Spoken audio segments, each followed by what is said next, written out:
Hello everyone, it's me Kelly. I'm back with video number 9.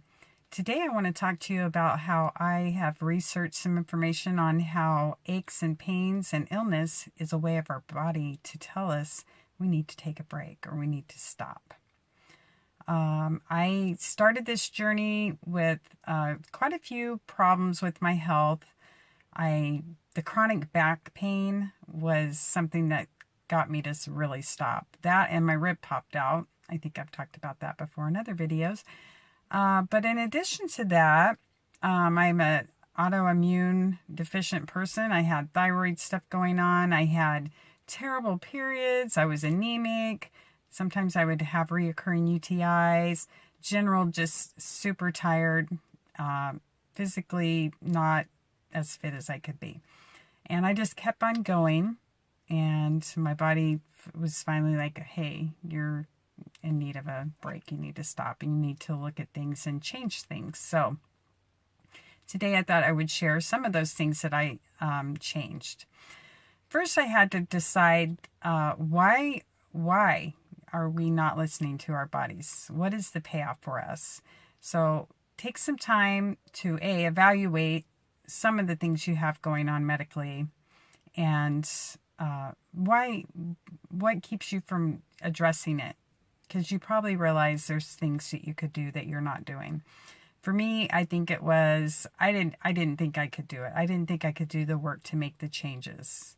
Also, I think part of my little sick ego was, I'll just keep going. I'll just keep going and doing, and I'll keep doing for everybody and put myself aside and not take care of myself. And somehow I'll get a big crown and everybody will, think I'm amazing, I guess. I don't know, really, to tell you the truth. But I do believe I was using it as a little martyr thing. I could just sit there, even if I didn't say it out loud to myself, I'd probably be like, well, I got to do all this. I got to do all this for everybody. And, I don't have time to take care of me, etc. Well, that's silliness. We need to stop doing that immediately.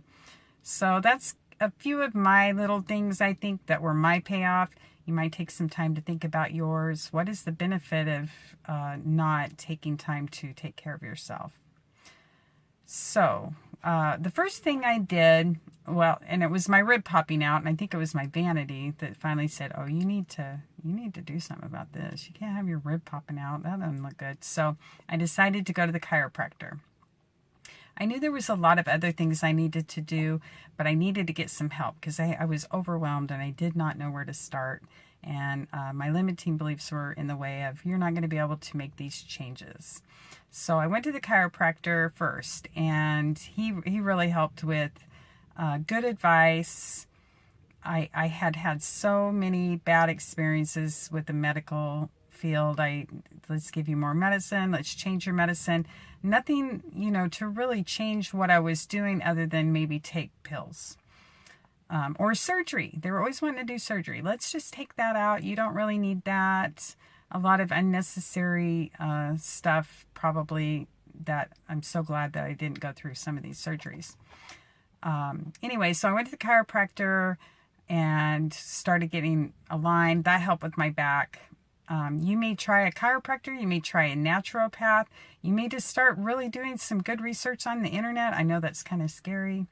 But if things aren't working for you health-wise in your medical field, then choose something else. Figure something else out. Talk to different people to get some help.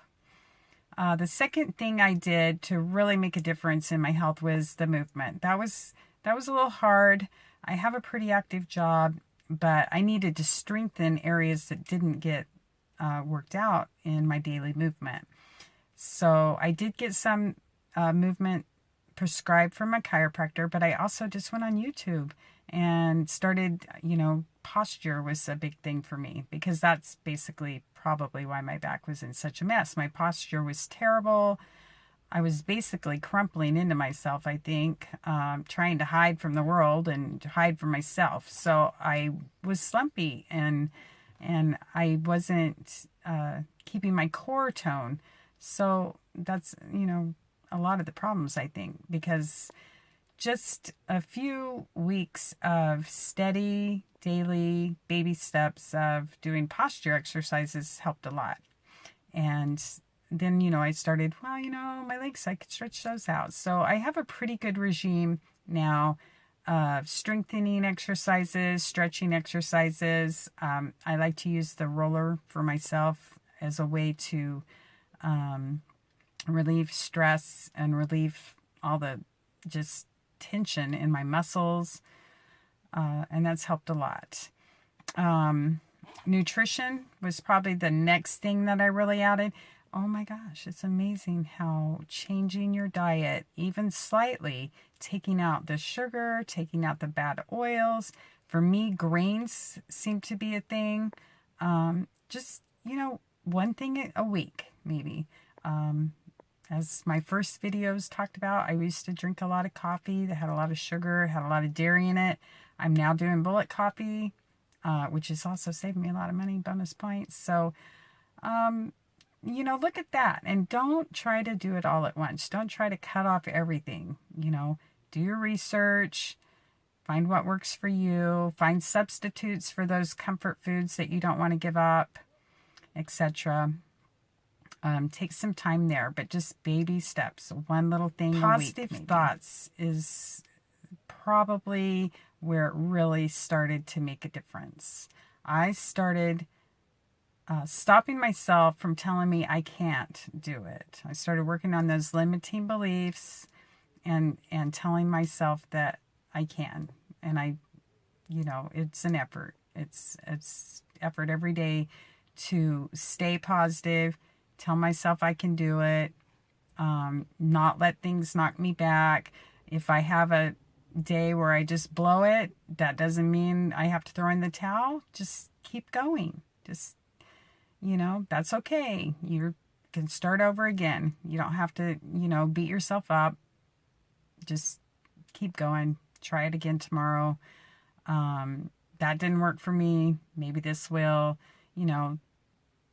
There's no reason to beat yourself up if you have a day or two or a week that you just say, I couldn't do it. I don't want to stay on track.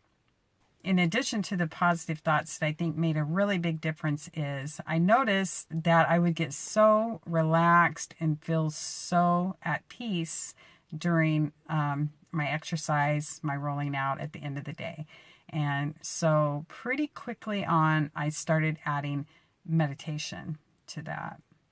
I would roll out, even as I'm doing the exercises, I'm getting into a quiet place in my brain, not allowing the day's to-do list, what I got to do tomorrow, what I did in the past that I regret, any of that stuff had to go. So I stay in the present.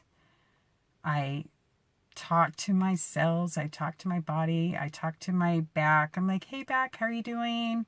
Hey, body, what can I do for you? Are there nutrients that you need? Is there an exercise that I need to do that will help you? If I find a little sore spot while I'm rolling, I pause on that and just really focus in on that and say, what are you trying to tell me here? What is there a supplement I need to add? I tell my legs that they're beautiful. I'm like, look at you. You're so nice and strong and slender, whatever. I am the cheerleader for my body as I'm working through each exercise, each muscle. As I work on it, I'm thinking, hey, you're doing great. Thank you so much for everything you do, which gratitude is something I'll talk about in a minute. To help me stay on track, I use affirmations. One of the best ways, the easiest things to do for me was I joined a couple of groups on Facebook. Paleo Hacks is a good one, and it has a lot of little exercises that, little videos that just show up on your Facebook page of exercises that are helpful. And just seeing those, people doing it. A lot of them have little dogs or cats in them or whatever. It's kind of cool. Just having that visual reminder kind of subconsciously helps keep me on track. I also put up little affirmations around the house. or in my car. Here, I got one in my car. I'll show it to you. I'll pull it. I tape it onto my dashboard so I see it all the time. Here's one. It says, wellness is my natural state of being. And I just love this little squirrel and this little flower. I just totally recycled this as a calendar piece. You know, just things like that. You know, telling myself I can do this. Wellness is, you know, I deserve it. I deserve to be well. I deserve to feel good. Things like that. Little visuals that I put around that help keep me going when I don't really want to do it. In addition to my visual affirmations, as I talk about all the time, I really like my audio affirmations. My audio affirmations, that was my first affirmation set I did, was health. And it's just all these great, very specific to me, personal affirmations that I wrote. Just jotted these things down as I was getting ready, you know, things I would think of in the middle of the day. I would just type them in my phone, a little to-do list or whatever. And then I wrote those affirmations and I listened to them every other, you know, day or whatever. Sometimes I'll listen to them as I exercise, and it's in my voice. There's a lot of emotion behind it and I love it. And that's the I Am app. I've talked about it before. It's a huge help. You might try something like that. Another thing that I have found extremely helpful that I didn't recognize until just today, actually, is I have a group of women that I have been with for like 15 years on it started as an AOL board. Now we have a Facebook group. It wouldn't have to be that. You could join a Y group, like a boot camp. You could get together with the girls in the office and say, hey, do we want to do this? It's accountability. It's really nice to have people in your life that want to listen to your stories, want to cheer you on. You can listen to their hacks, see how, you know, things that they're doing. You know, reach out to people. Reach out. If you don't have anyone in your life currently, go find some people. There's plenty of places to go. Go on the internet, find, you know, the Y is a good one. Any, you know, people at your work, maybe friends of your children, if you have children, people at church, just whatever. Maybe start a group if you don't have a group to join. I just think, you know, if you have a partner, maybe try to get them on board. Just whatever. Your kids, my daughter's a huge help. She's now started her nutrition and movement changes, and we do things a little differently, but we encourage one another, and it's been a huge help. One of the other things, and I talked a little bit about this when I was talking about meditation, is gratitude. Tell your body thank you. Thank you, hands. I know you've been working hard. Thank you, feet, for carrying this load all the time. I know I didn't wear the best shoes for you. Thank you for putting up with it. You know, thank you, back, for holding me up straight and helping me stand up tall. Thank you, cells, for, you know, recreating yourselves, renewing yourselves, just whatever. I do all this a lot when I'm meditating, but, you know, like recently my wrist has been a little sore. I kind of sprained it a little bit. Things at my work has been repetitive. So I've been taking time to just talk to my wrist and, you know, thank you for all the hard work you do. I know sometimes I really abuse you.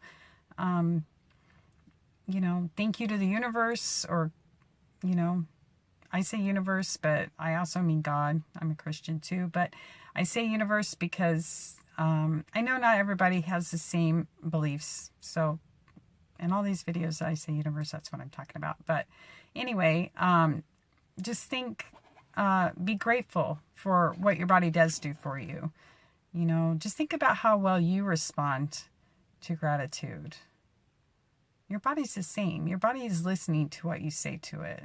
If you're constantly dogging on your body, oh, you don't look good in the mirror, oh, you just hurt all the time, etc., etc. Well, who wants to perform when all they hear is the bad things? So be sure and offer your body plenty of gratitude. last thing is belief. Believe you can do it. All these things we talked about previous to this, the meditation, the affirmations, the gratitude, the baby steps, etc., hopefully will shore up your belief. But really, that's the bottom line. You have to believe you can do it, and then you will. Otherwise, if you don't believe it, nobody else can do it for you. You have to do it for yourself. You have to believe you can do it. You have to believe that you want to do it, and stay upbeat with that. So there's just a couple things. I hope that's helpful to you. I cannot believe the difference in my life in the last about 9 months. I think I went to the chiropractor in August 16th, and today is May 15th. So how many ever months that is. It's a constant progress, but I'm so glad that I did the work. I'm so glad I continue to do the work. And every day I learn something else and I apply it. And it's just been an amazing transformation. And I hope everyone else can have the same benefits. Have a great day. It's a choice. And I'll see you next time.